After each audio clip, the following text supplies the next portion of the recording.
RSS பெற்றெடுத்த பிள்ளைகள்னு இந்துத்துவ அமைப்புகளுடைய பிள்ளைகள்னே தாவேக்காவை பேசியிருக்காரு. ஆனால் அவரு ஆட்சி அதிகாரத்துல அமரலாம். ஆனால் அதிமுக வந்துடக்கூடாதுன்னு நம்ம எப்படி சொல்ல முடியும்?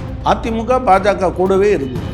என்ன தமிழ்நாடு வெர்சஸ் டெல்லியா, இங்கே தானே எலெக்ஷன் நடக்குதுன்னு இப்போ பிஎம்சியை பற்றி கல்வி அமைச்சர் சொல்லியிருக்காரு.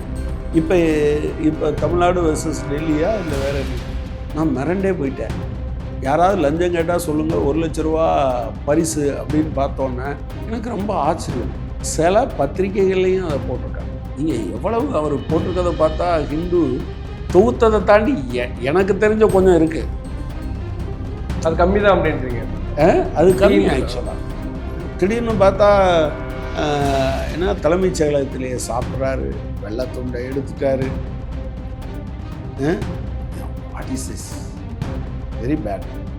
ஷர்மிளா டாக்கீஸ் நேயர்களுக்கு வணக்கம். இந்த நேர்காணலில் நாம் சிந்திக்கப்பவர் மார்க்சிஸ்ட் கம்யூனிஸ்ட் கட்சியின் மாநில செயற்குழு உறுப்பினர் தோழர் கனகராஜ் அவர்கள். வணக்கம். வணக்கம். தாவேக்கா ஆட்சி அமைப்பதற்கு இடதுசாரிகள், விசிக, ஐஎம்எல் போன்ற கட்சிகளுடைய ஆதரவு ஒரு முக்கிய பங்காற்றி இருக்கிறது. நேற்று தோழர் சண்முகம் அவர்கள் பேட்டி கொடுக்கிற போது ஒரு விஷயம் சொல்றாரு. அதிமுக ஆதரவு அளித்தால், அதிமுக ஆதரவு நிலைப்பாட்டை தாவேக்கா ஏற்றுக்கொண்டால் நாங்கள் எங்களுடைய ஆதரவை மறுபரிசீலனை செய்வோம்னு சொல்லியிருந்தார். இன்றும் அதை உறுதிப்படுத்தியிருக்காரு. அதே போல விசிகா அமைச்சர்கள் அங்கம் வகிக்க நினைத்தால் அது அவர்களுடைய தனிப்பட்ட விருப்பம், அதை எங்ககிட்ட சொல்லுவாங்க. அப்படி அமைகிறதுனால பிரச்சனை இல்லை, அதிமுக உள்ள வரதான் எங்களுக்கு பிரச்சனைன்ற மாதிரி அவர் தன்னுடைய கருத்தை வெளிப்படுத்தியிருக்காரு. ஏன் அதிமுக உள்ள வந்தா ஏன் இடதுசாரிகளுக்கு பிரச்சனை? இல்லை, அதாவது 2 விஷயத்தை நான் சொல்கிறேன். முதல்ல நீங்கள் கடைசியாக கேட்டது, விடுதலை சிறுத்தைகள் எங்கிட்ட பேசணும்லாம் அவசியம் இல்லை. அவங்க ஆரம்பத்திலேருந்து ஆட்சியில் பங்கு, அதிகாரத்தில் பங்குன்னு சொல்கிறாங்க. நாங்கள் சொல்கிறது அதிகாரம் என்பது மக்களுக்கானதே தவிர தனி மனிதர்களுக்கானது அல்ல. ஒரு ஒரு அமைச்சர் வந்துட்டால் அந்த துறையில் எல்லாத்தையும் நீங்கள் உடனே நீங்கள் நினைக்கிறத பண்ணிட முடியும்னு நினைக்கிற மனோநிலை இருக்குல்ல, அப்படி ஒரு மனநிலை இருக்குது. அரசுங்கிறது வேற, அரசாங்கம் என்பது வேற. அந்த அரசு அமைப்புங்கிறது பர்மனெண்ட்டாக ஒரு செட்டப்பை வச்சுருக்கு. அரசாங்கம் என்பது அப்பப்போ தேர்ந்தெடுத்துட்டு 5 ஆண்டுகளுக்கு ஒரு முறை வருது. நீங்கள் இப்போ நாளைக்கு நினச்சா நான் தொழிலாளர்களுக்கெல்லாம் ஒரு குறைந்தபட்ச கூலி 50,000 ரூபாய்ன்னு நான் சட்டம் போட்டுடலாமா? போட முடியுமா? டாஸ்மாக்ல 20 ரூபா வாங்கக்கூடாதுன்னு சொல்ல முடியாத நிலைமை தானே இருக்கு. இல்லை, நான் சொல்கிறது, நாங்களே அமைச்சராக நானே அப்படி வச்சுக்கோங்க, சொல்ல முடியுமா? சொன்னால் அது அப்ரூவ் ஆகுமா? அது ஆர்டராக போட முடியுமா? சரி, போட்டு நீங்கள் தாக்கு பிடிச்சி நிற்க முடியுமா? ப்ராப்ளம் என்னென்னா, நீங்கள் ஒட்டுமொத்தமாக உங்கள்கிட்ட இருக்கக்கூடிய வருவாய், அந்த வருவாயை ஈட்டுவதற்கு நீங்கள் வச்சுருக்கக்கூடிய வழிமுறைகள். அரிசிக்கு 5%, கோதுமைக்கு 5% தானே தவிர, ஆனால் நீங்கள் மிடில் கிளாஸில் ஒருத்தர் 24 லட்சம் சம்பளம் வாங்கிட்டார், 25வது லட்சம் வாங்கினாருன்னா அவர் 30% கட்டணும். ஆனால் 25,000 கோடி ஒருத்தர் வாங்கினா 22% கட்டினா போதும். இது முதலாளித்துவ சமூகம், முதலாளித்துவ சமூக அமைப்பு. அதை எடுத்து தான் போராடிட்டு இருக்கோம். எனவே நாங்கள் அவங்க சொல்லிட்டாங்க, நாங்கள் சொல்லிட்டோம், எனவே தான் நாங்கள் அப்படி போய் சேர்றது சரி கிடையாது. ஈவன் நீங்கள் இடது முன்னணி அரசாங்கமே இந்த அரசமைப்புக்கு உட்பட்டு தான் செயல்பட முடியுமே தவிர இதை தாண்டி செயல்பட முடியாது. அந்த சட்டத்தை கொண்டு வருவதற்கு மக்களையும் திரட்டி போராடுவதன் மூலமாகத்தான் அதை சாத்தியப்படுத்த முடியும். எனவே உங்களுக்கு இருக்கிற 2 எம்எல்ஏ வச்சுக்கிட்டு நீங்கள் ஒரு பெரிய வாழை தூக்கிட்டு போய் நான் வெட்டிடுவேன்னு சொல்கிறது இருக்குல்ல, அதுக்கு சமானம். எனவே அது ஒன்றும் அவசியம் இல்லைன்னு நாங்கள் நினைக்கிறோம். எனவே அவர் எங்ககிட்ட பேசணுங்கிற அவசியமும் கிடையாது. அவங்க ஆரம்பத்திலேருந்து அதுதான் சொல்கிறாங்க. அது அவங்களுடைய கொள்கை, அவங்க அமல்படுத்திப்பாங்க. 2வது, அதிமுக வேண்டான்னு சொல்கிறது, அதை ஒரு தமிழ்நாட்டில் ஒரு 108 சீட்டு அவங்களுக்கு தான் கொடுத்துருக்காங்க, மற்றவங்க எல்லாத்துக்கும் கம்மியாக கொடுத்துருக்காங்க. அப்படி ஒரு நிலைமை இருக்கிற போது அவங்கள திரும்ப ஆட்சி அதிகாரத்தில் அமர்த்துவது என்று சொன்னால் அவங்க கைப்பிடிகளில் தானே நீங்கள் இருப்பீங்க. அதுக்கு பின்னால் உங்களுக்கு லெஃப்ட்டு சப்போர்ட்டும் தேவை இருக்காது, விசிகா சப்போர்ட்டும் தேவைப்படாது, காங்கிரஸ் சப்போர்ட்டும் தேவைப்படாது. அப்போ அவங்க சொல்கிறது தான் நீங்கள் கேட்பீங்க. அவங்க ஏற்கனவே என்ன செஞ்சாங்களோ அதை தான் பண்ணிக்கிட்டு இருப்பாங்க. அதனால வேண்டாம். விஜய் எதிர்த்து நீங்களும் பேசியிருக்கீங்க, இடதுசாரிகளும் பேசியிருக்காங்க, விசிகாவும் பேசியிருக்காங்க. ஏன் திருமாவளவன் அவர்களே வந்து ஆர்எஸ்எஸ் பெற்றெடுத்த பிள்ளைகள்னு இந்துத்துவ அமைப்புகளுடைய பிள்ளைகள்னே தாவேக்காவ பேசியிருக்காரு. ஆனால் அவரு ஆட்சி அதிகாரத்துல வந்து அமரலாம். ஆனால் அ அதிமுக வந்துரக்கூடாதுன்னு நம்ம எப்படி சொல்ல முடியும்? அதிமுக, பாஜக கூடவே இருந்தது. தானே? கூடவே தானே இருந்தது இந்த எலெக்ஷன்ல. விட்டுட்டு வரோன்றாங்க. ஆ? நாங்க பாஜகவ விட்டுட்டு வரோன்றாங்க. அது வரட்டும், வரும்போது பார்க்கலாம். எனவே அது சரியில்லைன்னு நாங்க நினைக்கிறோம். நீங்க ஊழலுக்கு எதிரானன்னு சொன்னீங்க. நீங்க டெல்லி வெர்சஸ் இப்ப நாங்க சொன்னத கொஞ்சம் கொஞ்சமா இவங்க இப்போ உணர்ந்துகிட்டு வருவாங்க. இப்போ என்ன தமிழ்நாடு வெர்சஸ் டெல்லியா? இங்க தானே எலெக்ஷன் நடக்குதுன்னாங்க. இப்போ பிஎம்ஸ்ரீயை பத்தி கல்வி அமைச்சர் சொல்லியிருக்காரு. 2 வருஷமாவே குடுக்கலைன்னு. ஆனா 2 வருஷமா அவங்க அத பேசலைங்கிறது வேற விஷயம். இப்ப இப்ப தமிழ்நாடு வெர்சஸ் டெல்லியா? இல்ல வேற என்னது? தமிழ்நாடு வெர்சஸ் டெல்லி தானே. அத ஒரு சாதாரண மக்களுக்கு புரிகிறதுக்காக சொல்லப்பட்டது. மாநில உரிமைகள் பறிக்கப்படுகிறது என்பதை சொல்வதற்காக சொல்லப்பட்டது ஆக்சுவலா. எனவே நான் என்ன சொல்றேன்னா, நீங்க பிஜேபியோடவே நேத்து வரை இருந்துட்டு, இன்னைக்கு எதுக்காக இங்க வராங்க? எதுக்காக இங்க வரேன்னு சொல்றாங்க?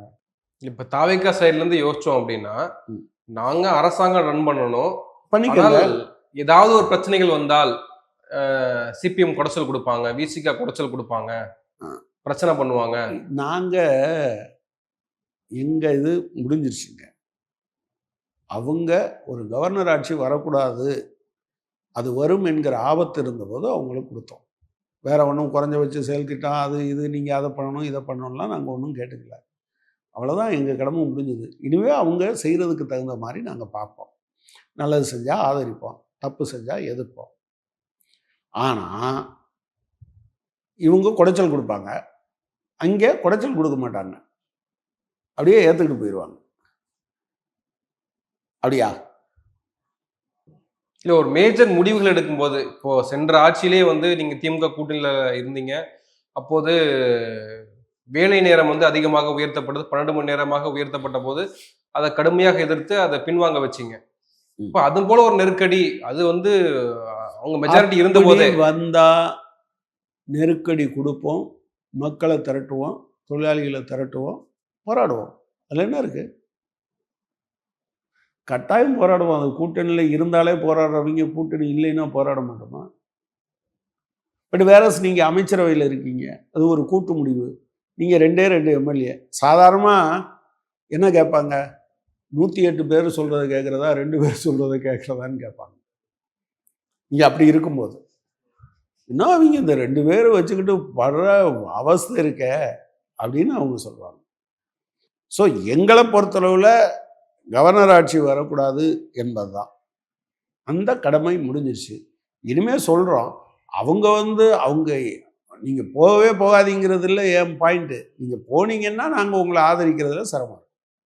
இன்னொரு பக்கம் விஜயும் அதை வந்து அதுக்கான மூவ் எடுக்கிறாருல. குறிப்பாக வந்து எடப்பாடி பழனிசாமி சந்திக்காம அதுல இருந்து அதிமுகவிலிருந்து இன்னொரு அதனாலதான் சொல்றோம், அவர் எல்லாத்தையும் சந்திச்சிருந்தாருன்னா அந்த பிரச்சனை இல்லை.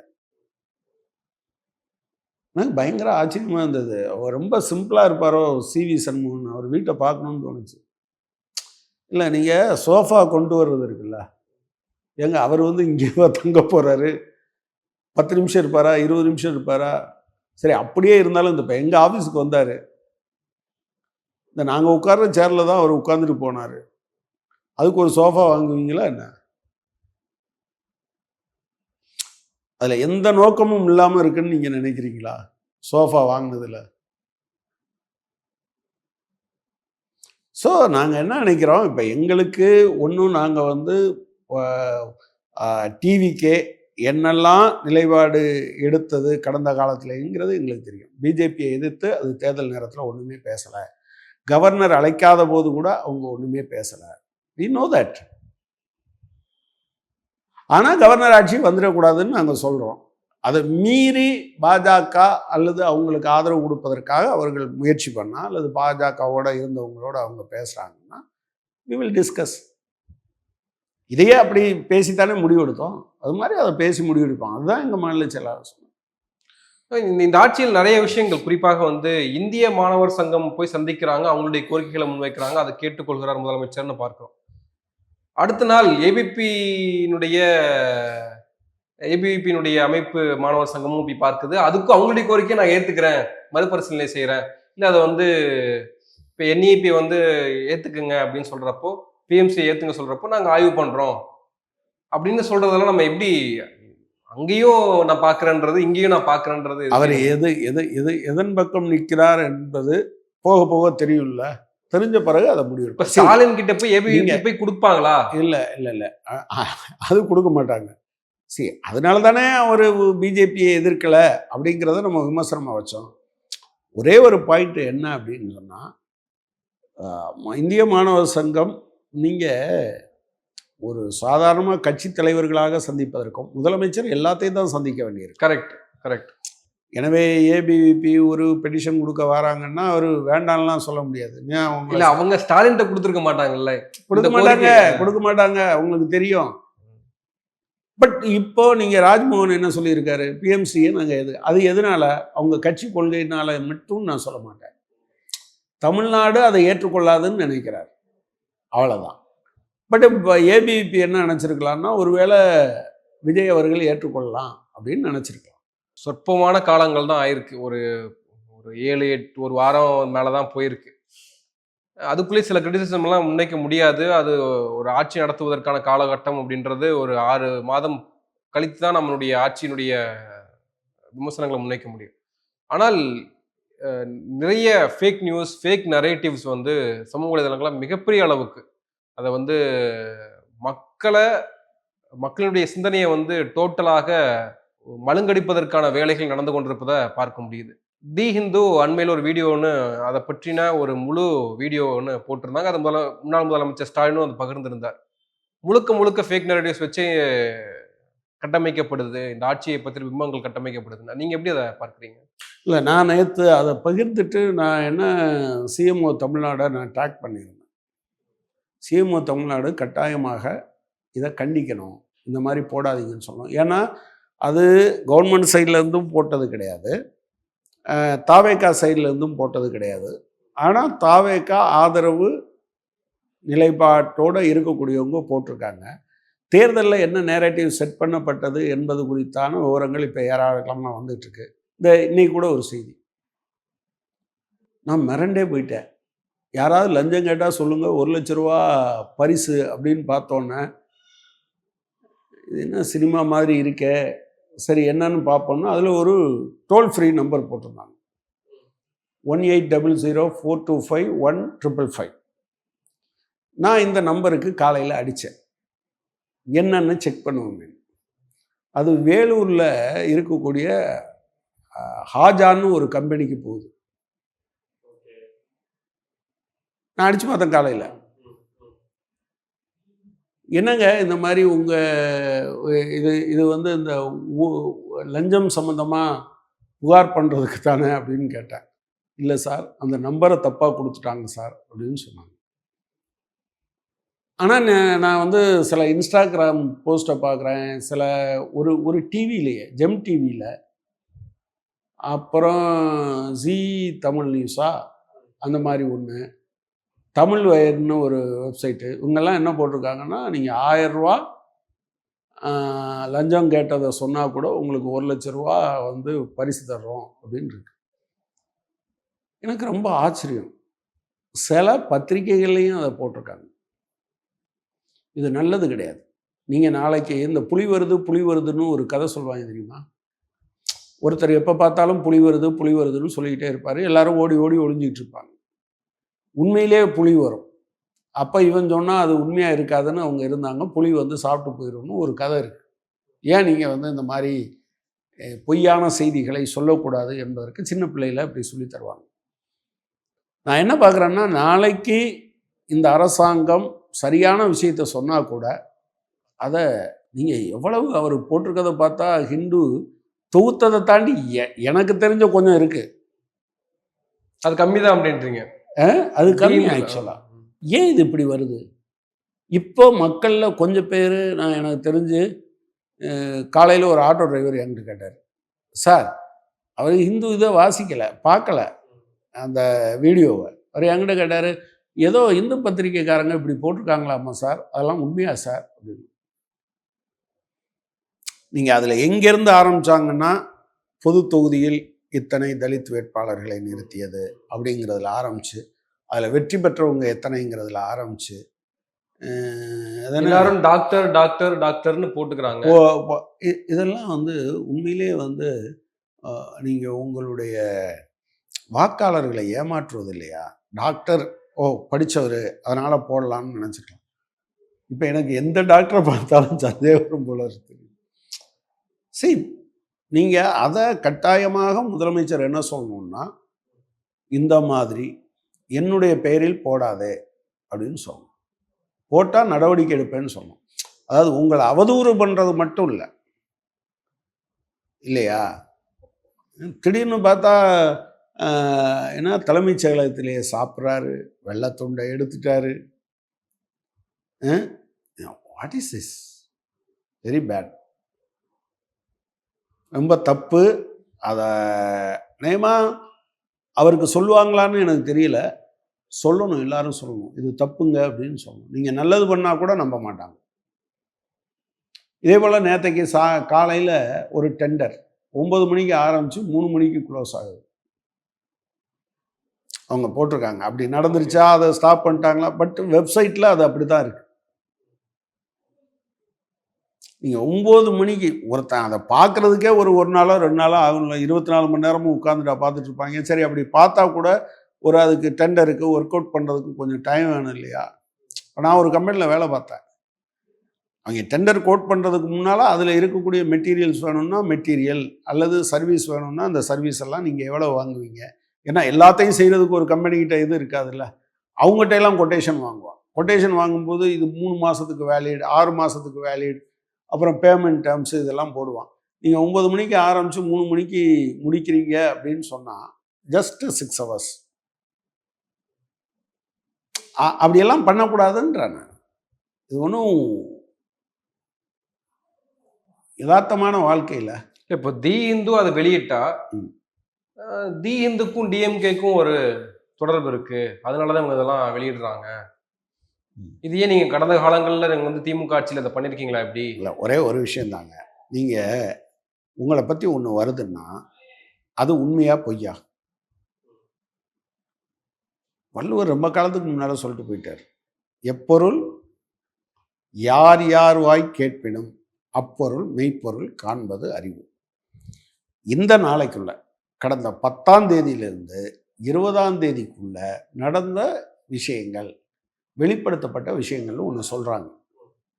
அதில் உள்ள விஷயங்களில் இதெல்லாம் தப்புங்க, ஹிந்து வந்து தப்பாக சொல்லியிருக்குன்னு நீங்கள் சொல்லாமல் உங்களுக்கு ஒரு நோக்கம் இருக்குன்னு சொல்கிறது இருக்குல்ல, அதுவே உங்களை கவுண்டர் பண்ணுறதுக்கு வேற இல்லாததுனால நோக்கம் இருக்குன்னு சொல்கிறது.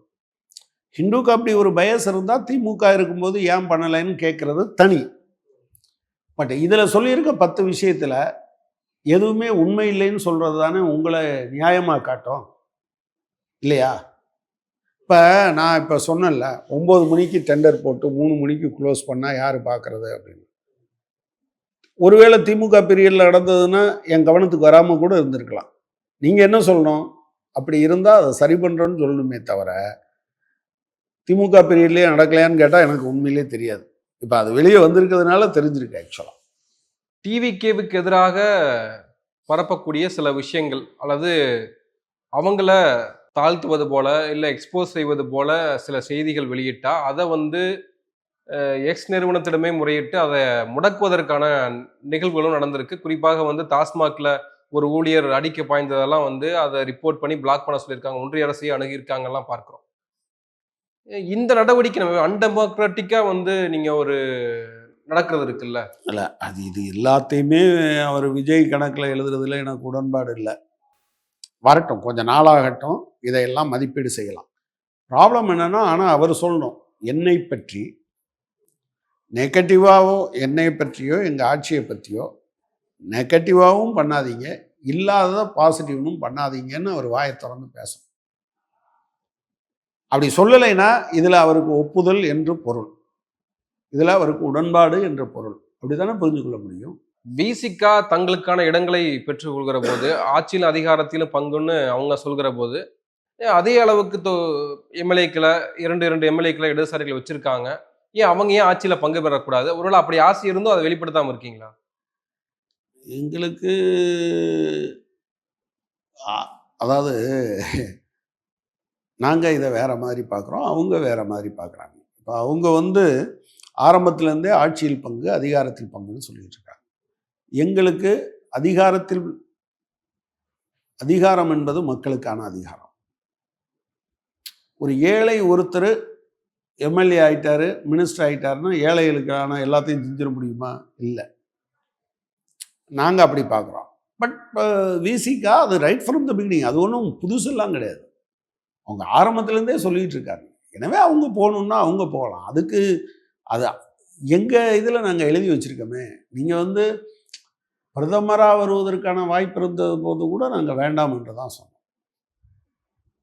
இடது முன்னணி அரசாங்கம் அல்லது இடதுசாரிகள் அதிகமாகவும் மற்றவங்க ஜூனியர் பார்ட்னராகவும் இருக்கக்கூடிய ஒரு அரசாங்கத்தில் பங்கேற்கலாமே தவிர, அல்லது இந்த 108 இல்லையா, எங்கிட்ட ஒரு 20-30 எம்எல்ஏ இருக்காங்க, நம்ம ஒரு டிசிசிவாக ரோல் ப்ளே பண்ண முடியும். இப்போ நீங்கள் அங்கே போய் உட்காடுறீங்க, நாளைக்கு பிஎம்ஸ்டி திட்டம் இப்போ சொல்லிட்டார், ஒரு உதாரணத்துக்காக சொல்கிறேன், நாங்கள் அதை ஏற்க மாட்டேன்னு சொல்லிட்டார். ஏற்கிறேன்னு சொன்னால் நீங்கள் என்ன செய்யணும்? அமைச்சரவை என்பது கூட்டு முடிவு தானே. எனக்கு பிடிக்கலைன்னு நீங்கள் வெளியே வருவீங்களா? வந்தால் என்ன சொல்லுவாங்க? இந்த கம்யூனிஸ்டிலே இப்படி தாயா. அப்போ இதே ஆட்கள் என்ன கேட்பாங்கன்னா, 2 பெருசா 108 பெருசா? அந்த 108ல் இருக்கிறவங்க முடிவு பண்ணதை இந்த டிஸ்கஷன் பிஎம்ஸ்டியை ஏற்றுக்கிறதா இல்லையாங்கிறத தாண்டி எங்கே போயிரும்னா, 108 பேரும் சேர்ந்து இந்த 2 பேரும் சொல்கிறத கேட்கணுமான்னு வரும். பாப்புலர் பெர்செப்ஷன் சொல்கிறது அப்படி தானே சொல்கிறாங்க. எனவே வி டிசைடட். நாங்கள் இன்றைக்கி இப்போன்னு இல்லை, இது எங்கள் கட்சி திட்டத்திலேயே எந்த காலத்தில் சேரலாம் சேரக்கூடாதுன்னெலாம் எழுதி வச்சுருக்கோம். இப்போ அவங்க சொல்கிறது மாதிரி ஆட்சியில் பங்கு, அதிகாரத்தில் பங்கு. அதிகாரம் என்பது ஒரு கட்சிக்கு அல்ல, அதிகாரம் என்பது மக்களுக்கானது தான். இப்போ மக்களுக்கான அதிகாரத்தை கொடுக்குற வரையிலும் நீங்கள் இதை பண்ண முடியாது அப்படிங்கிறது தான். இப்போ வெஸ்ட் பெங்கால்லையோ கேரளாலேயோ திரிபுராலேயோ நாங்கள் இருந்தபோது நிலச்சீர்திருத்தம் நாங்கள் அதை சரியாகவே எங்களால் பண்ண முடிஞ்சுது. தொழிலாளர் உரிமைகள் நாங்கள் பண்ண முடிஞ்சுது. இங்கே தொழிலாளர் உரிமைகளே நீங்கள் அதுக்கு சட்டத்தின் அங்கீகாரமும் தேவை. அந்த சட்டத்தை ஏற்றுறதுக்கும் நீங்கள் வரணும் ஆக்சுவலாக. அதெல்லாம் இல்லாமல் நீங்கள் நினச்ச மாதிரி சினிமாவில் மட்டும்தான் ஜியோ போடாமல் எதுவும் போடாமல் அப்படிலாம் பண்ண முடியும். ஒருத்தர் ஊழல் செய்து விட்டார், எனவே உடனடியாக டிஸ்மிஸ் பண்ணுகிறேன் அப்படின்னு அது ஏதோ ஒரு படத்தில், ஏன்னா அந்த இவர் அர்ஜுன் படத்தில் வருமே, முதல்வனா, ஒரு நாள் முதல்வர். அப்படிலாம் பண்ண முடியாது. அப்படிலாம் பண்ண முடியாது. நீங்கள் ஒரு ஃபினான்சியல் அப்ரூவல் கொடுக்கணும்பாங்க, அதுக்கு நிதி நிலை இடம் கொடுக்காது. இப்போ அதைத்தான் நான் சொன்னேன், 50,000 கொடுக்கணும்னா, எல்லா தொழிலாளிகளுக்கும் 50,000 கொடுக்கணும்னா உங்கள் கஜானாவில் பணம் இருக்கா? அப்படி இல்லைன்னா பெருமுதலாளிகள்கிட்ட ஓகே 22% வரி விதிச்சிருக்காங்க, நம்ம 30% போடலான்னு நீங்கள் விதிக்க முடியாது. உங்கள் ஊரில் ஒரு பேரிடர் வந்தால் கூட ஒன்றிய அரசாங்கம் அனுமதித்தால் மட்டும்தான் நீங்கள் வரி போட முடியுமே தவிர மற்றபடி போட முடியாதுங்கிறது ஜிஎஸ்டி சட்டத்தில் இருக்குது. அதை உடனடியாக நம்ம கோர்ட்டும் தூக்கிட்டு வந்துடும். இந்த அமைப்பு முறை முதலாளித்துவத்தை பாதுகாப்பதற்கான அமைப்பு முறை. இந்த முறைக்குள்ளே தான் நீங்கள் செயல்பட வேண்டியிருக்கு. எனவே இதில் அதிகாரம் என்று நான் பார்ப்பது மக்களுக்கான அதிகாரம் தான். நீங்கள் அரசுக்கான அதிகாரத்தை பல நேரங்களில் மக்கள் போராட்டத்தின் மூலமாக அதை மாற்ற வைத்திருக்கிறோம். அது ரொம்ப முக்கியமானது. அப்படி இல்லாமல் 2 எம்எல்ஏ போயிட்டாங்க, எனவே உடனே இவங்க அதெல்லாம் 2 மினிஸ்டர் போயிட்டாங்க மாற்றிடுவாங்கங்கிறது இருக்கு இல்லையா, அது சாத்தியமில்லை என்று நாங்கள் நினைக்கிறோம், சாத்தியம் என்று அவங்க நினைக்கிறாங்க. ஸோ 2 பேரும் ஒரே கட்சி இல்லை, 2 பேருக்கும் வேறு வேறு ப்ரோக்ராம் தானே, அவங்க கலந்துப்பாங்க. நன்றி, நிறைய விஷயங்களை பகிர்ந்துருக்கீங்க. உங்கள் நேரத்துக்கு மிக்க நன்றி.